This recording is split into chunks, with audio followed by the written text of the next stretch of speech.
Hey there, and welcome to the Pleasant Valley Church podcast. We're so glad you're joining us today. We hope this message encourages you, strengthens your faith, and helps you grow in your walk with Jesus. Enjoy the message. Well, we've been going through a series over the past number of weeks at Pleasant Valley called God's Help in Hard Times. And we've looked at topics like waiting. Waiting is hard. We've looked at topics like suffering. We looked at the life of Job. I wish I didn't have to preach this message this morning, but I do.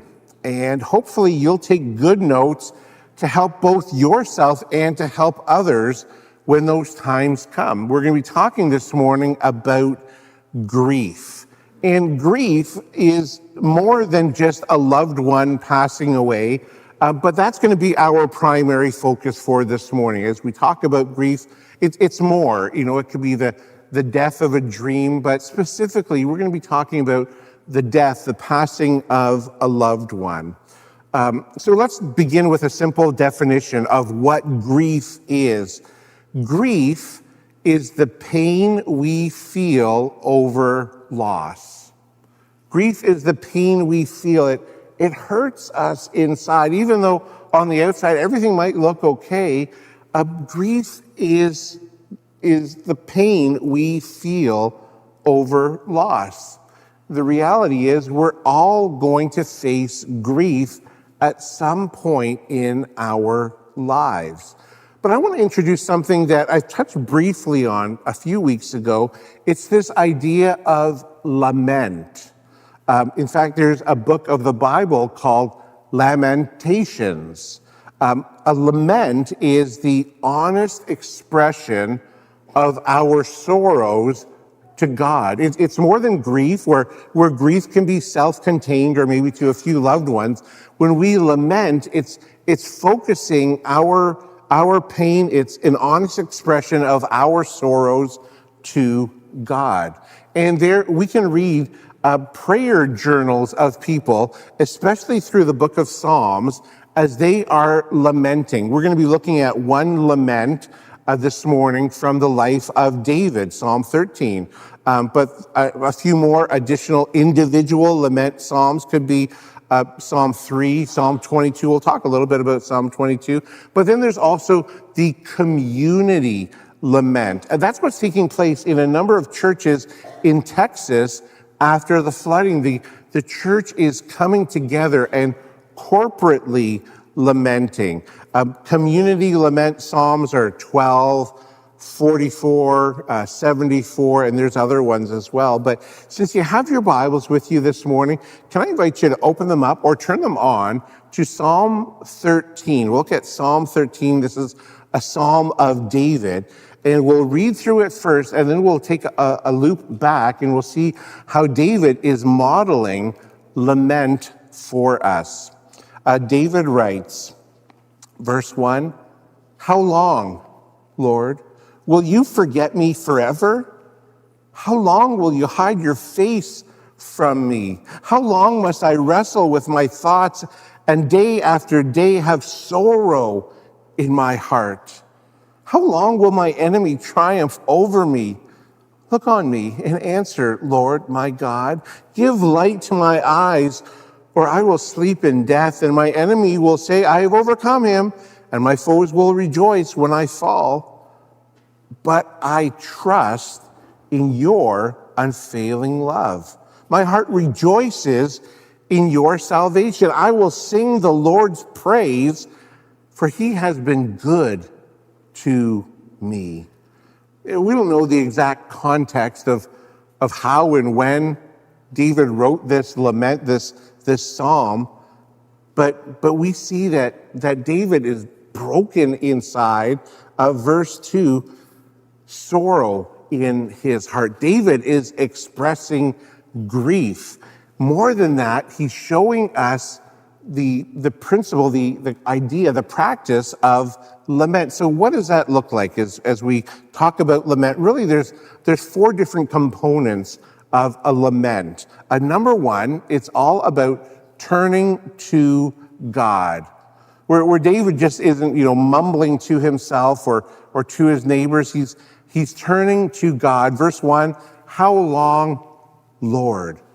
David is turning to God. The world as it mourns, it turns to medicate pain, or it turns off the world, or it turns to self-help, none of which offers the best comfort.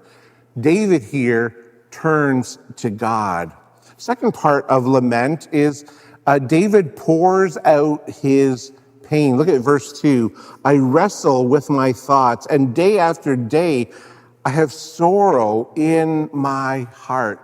David's being honest with God. God, I am hurting. I am broken. David's pouring out his pain. Jesus did this for us. Remember when Jesus was on the cross, he asked God that question, my God, why have you forsaken me? So Jesus turned to God. Jesus was pouring out his pain. Psalm 62 verse 8 says, trust in him at all times, you people. Pour out your hearts to him, for God is our refuge. For us to lament well, to grieve well, we've got to feel it and we've got to accept it. In the counseling world, they use this phrase, awareness is curative. As soon as you can say, you know what, I've got a problem, or, this is a problem, as soon as you can address, and say that, you can find help for it. But if we live in denial and say, no, I'm doing just fine, when really we're not, then we won't get the help that's available. So pour out your pain. Thirdly, in lamenting, ask for God's help. In verse 3, David says, give light to my eyes.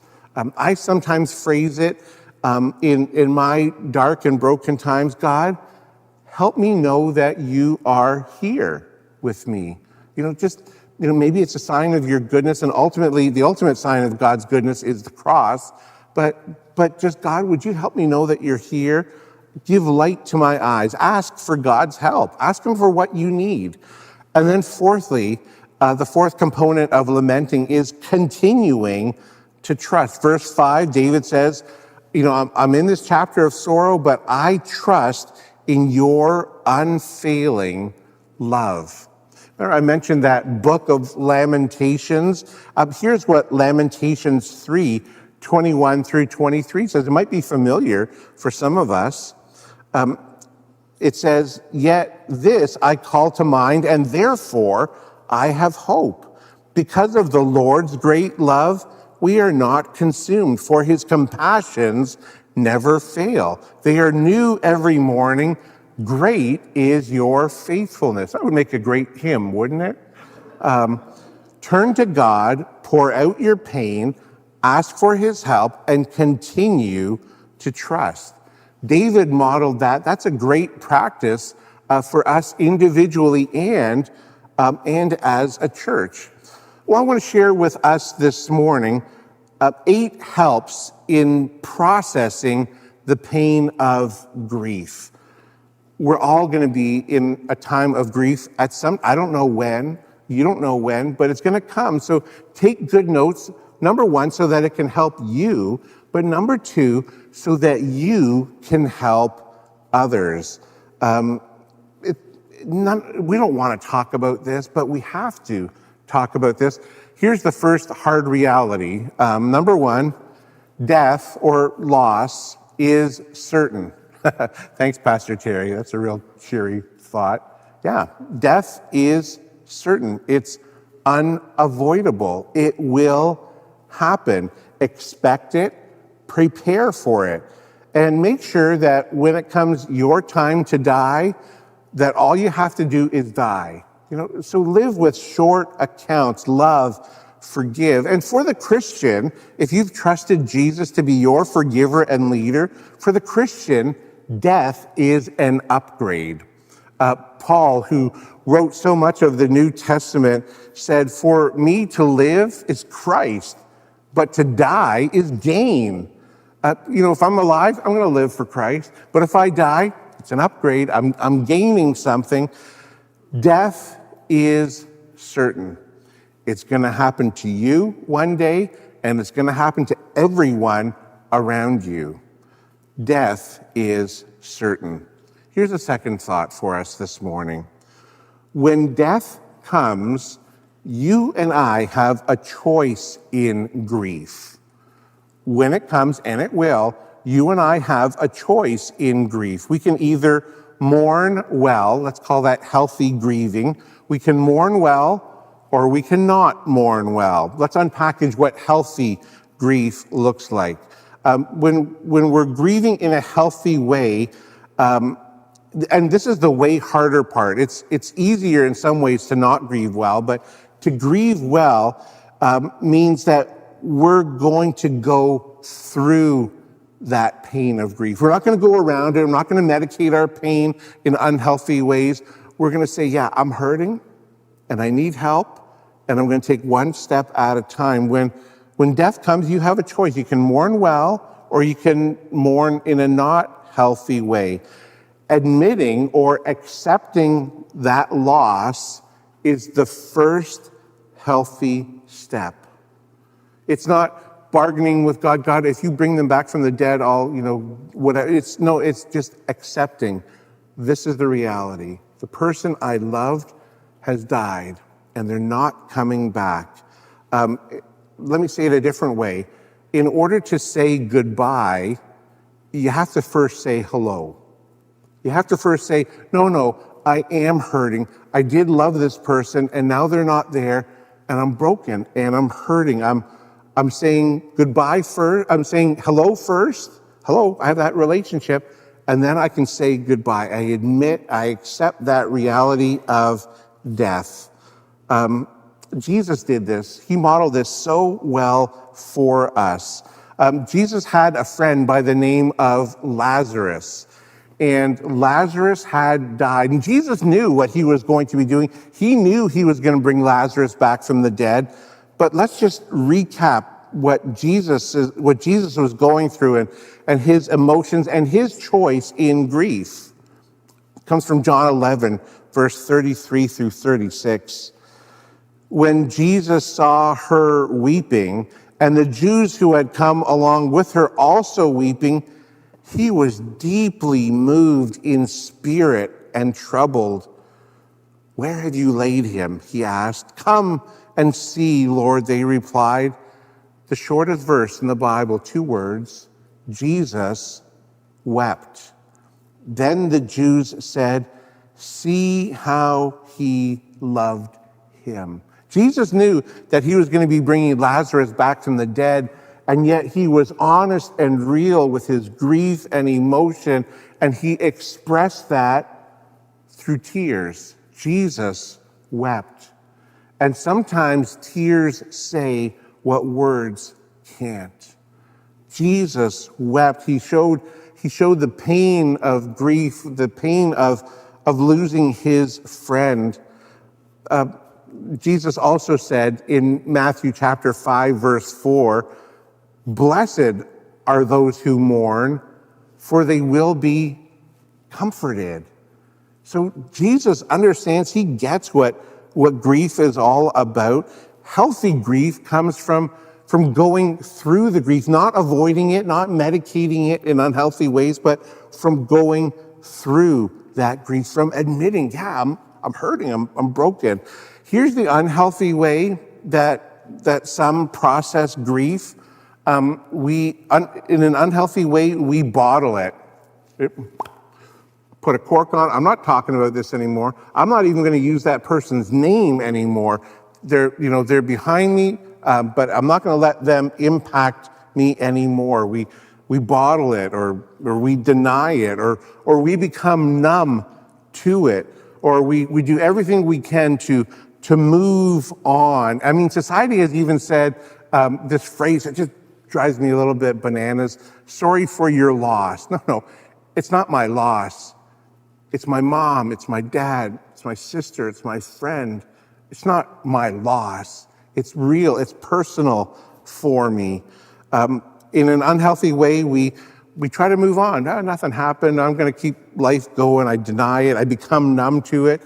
When we process grief in that way, I've used this illustration before, it's like holding a beach ball under the water. You can do it. You can hold that beach ball under the water for a while, but I guarantee you there's going to be a moment where you're not paying attention, and all of a sudden that beach ball will pop up out of the water, probably hit you right in the noggin, and make all kinds of splashes all around you. That's what happens when we don't process our grief well. It resurfaces in an unexpected way, in a violent time. It surprises you. We'll talk about that in just a second. The ambush of grief. But when we don't process grief well, that's what results. Psalm 61 verses 1 and 2. The author says, "Hear my cry, O God. Listen to my prayer. From the ends of the earth I call to you. I call as my heart grows faint. Lead me to the rock that is higher than I." So unhealthy grief, we try to go around it. We try to ignore it, to deny it. To those who are thinking, it's easier to do that in some ways. And time heals all wounds, right? Wrong. Time does not heal. You might have that time, you're holding that beach ball under the water, but time does not heal all wounds. And when it surfaces, it's going to be just as real as it was the moment that grief began.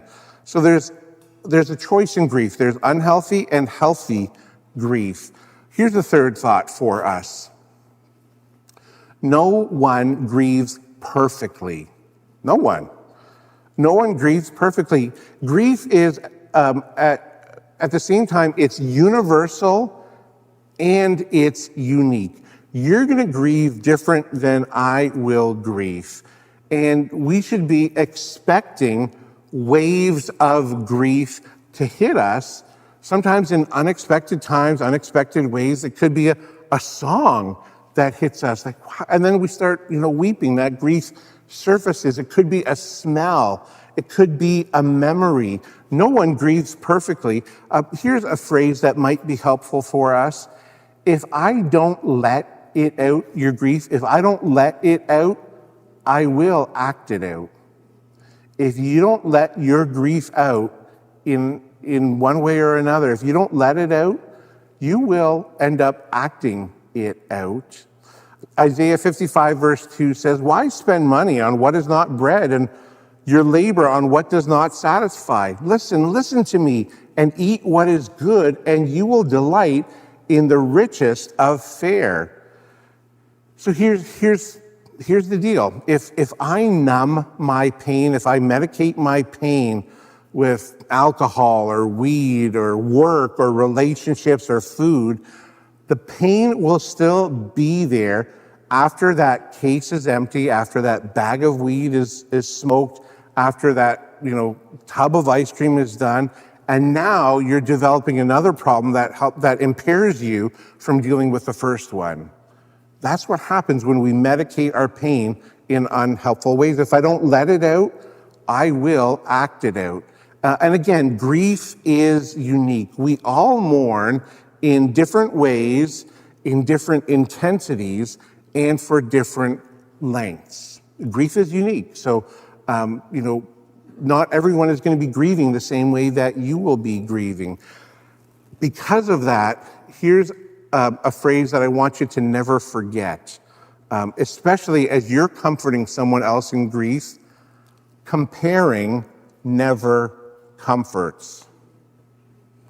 Comparing never comforts. Well, I know what you're going through. Well, no, you don't know exactly what they're going through. You don't know the nature of relationship. Comparing never comforts. So as we've been given this job of comforting others, comparing never comforts. Paul wrote these words that aren't specific to grief, but do apply to grief as well. Galatians 6 verses 4 and 5. Paul writes, Pay careful attention to your own work, for then you will get the satisfaction of a job well done, and you won't need to compare yourself to anyone else. For we are each responsible for our own conduct. Two things happen when we compare. It either leads us to despair, like, oh, doing terrible, or it leads us to pride. So don't compare. And especially in times of grief, comparing never comforts.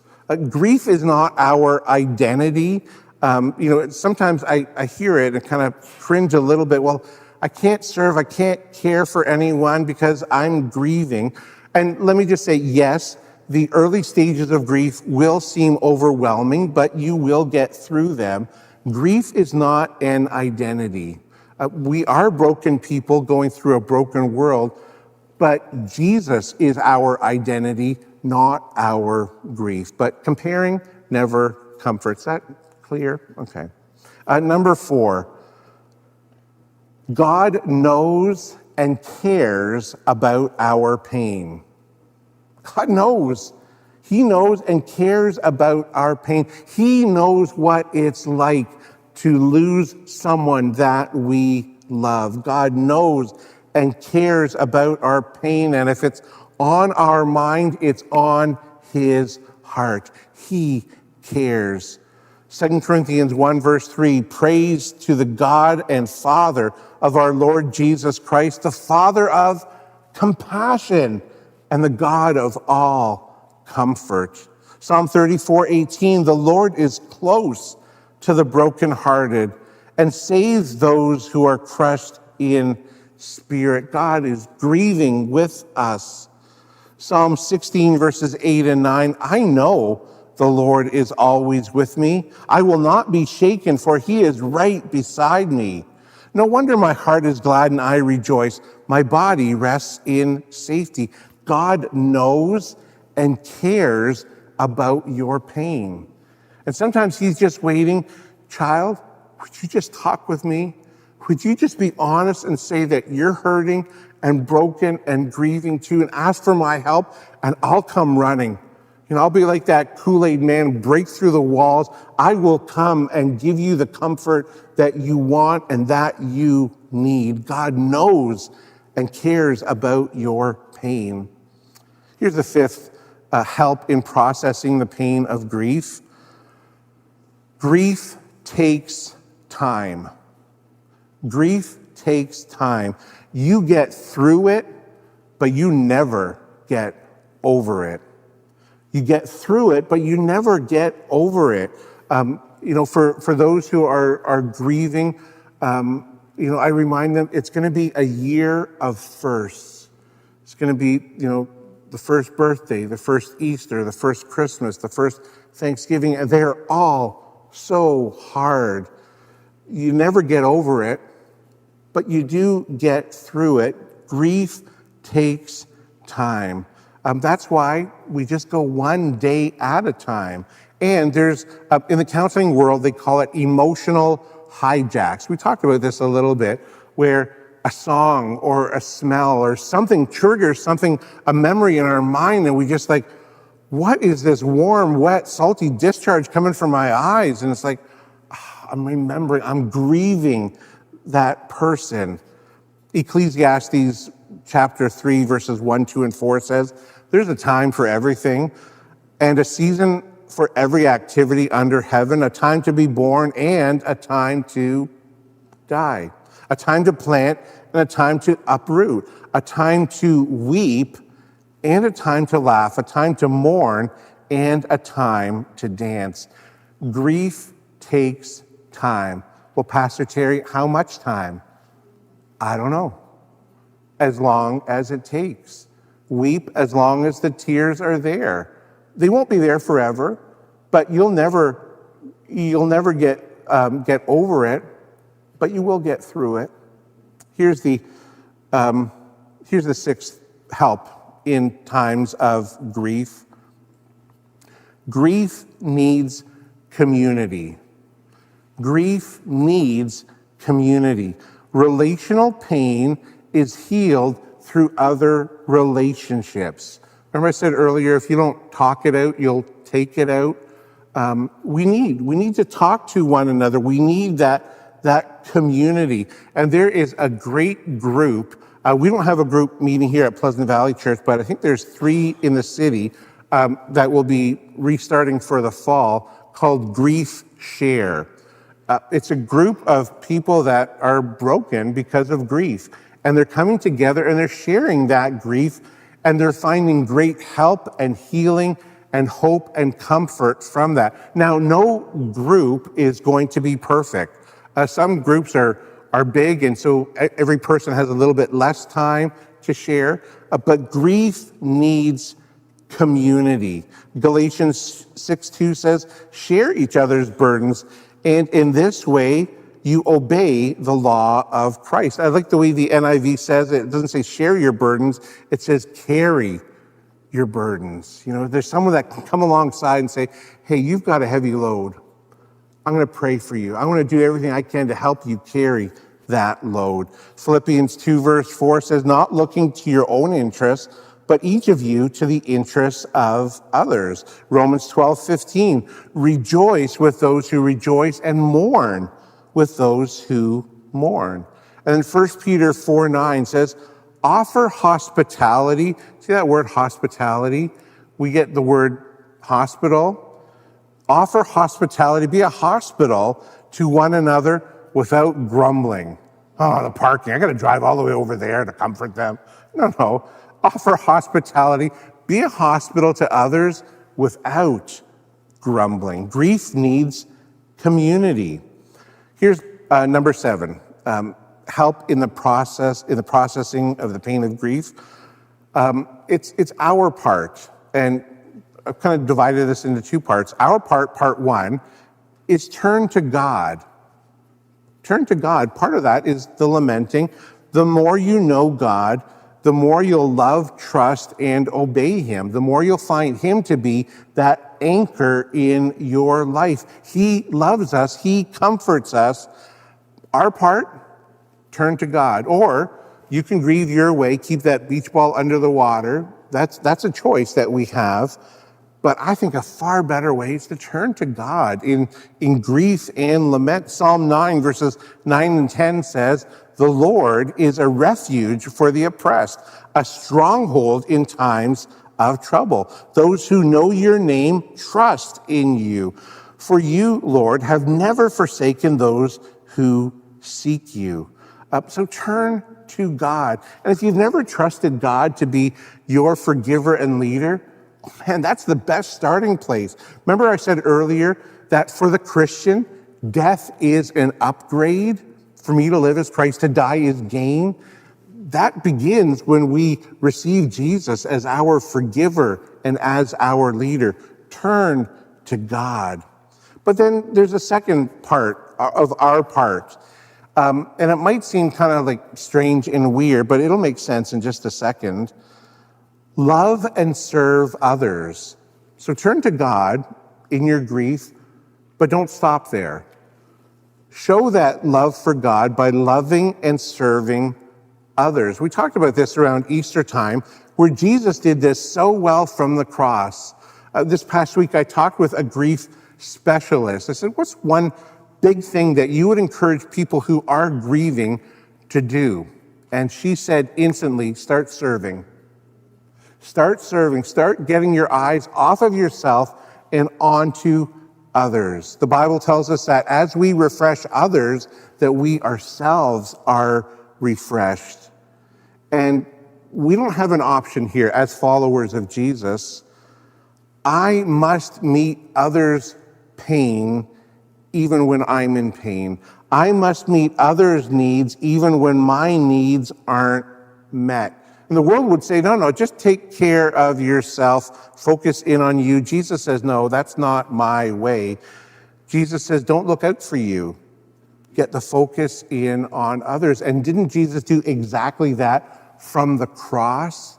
As Jesus is hanging on the cross, he's talking to John. John, would you take care of my mom now? Jesus was saying, John, I want her needs met, and I can't meet them, but you can.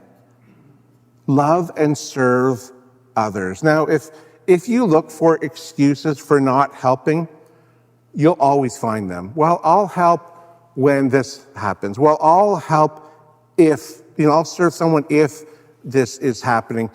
Can I encourage you, take that line of thinking and throw it back to the pit from where it came. That's not Jesus's way. Jesus's way says, yeah, you're hurting. You are hurting, but serve others. 1 Peter 4, verse 1 says, so then, since Christ suffered physical pain, you must arm yourself with the same attitude he had and be ready to suffer too. For if you are willing to suffer for Christ, you have decided to stop sinning. So part A, turn to God, receive his help and his comfort, but don't stop there.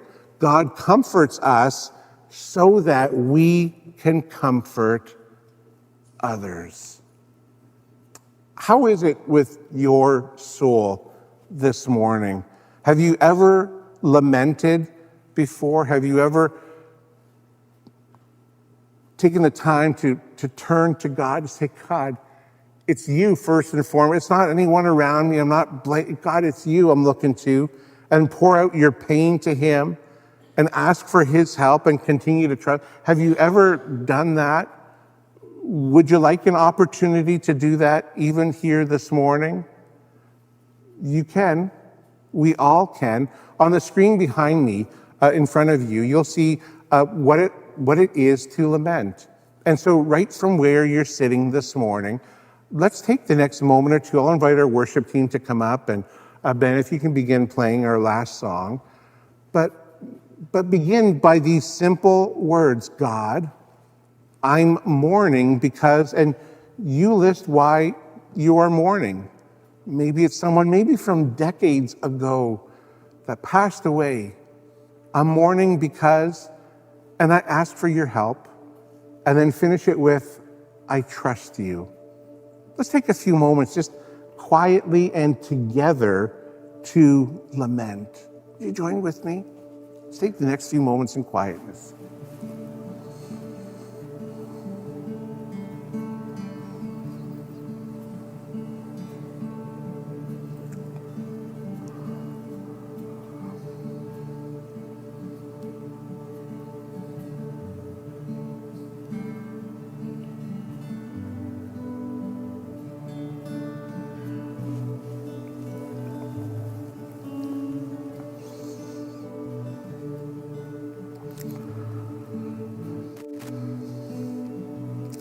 There's freedom coming for those who we're talking with God and going, God, I haven't talked with you for a long time about this.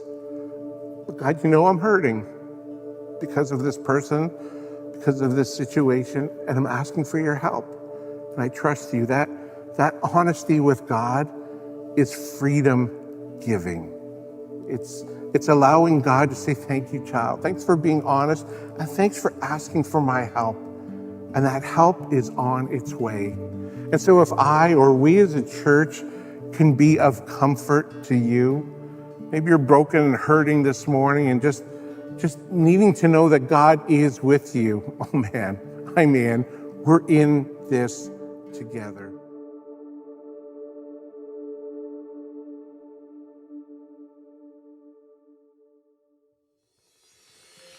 Thanks for joining us today. We're so grateful for each of you. If you'd like to support the work God is doing through Pleasant Valley Church, you can click the link in the description to give now, or visit pleasantvalleychurch.com for more information. If you enjoyed today's podcast, be sure to subscribe, share it with a friend, or tag us on social media at PVCC Brantford. Thanks again for listening.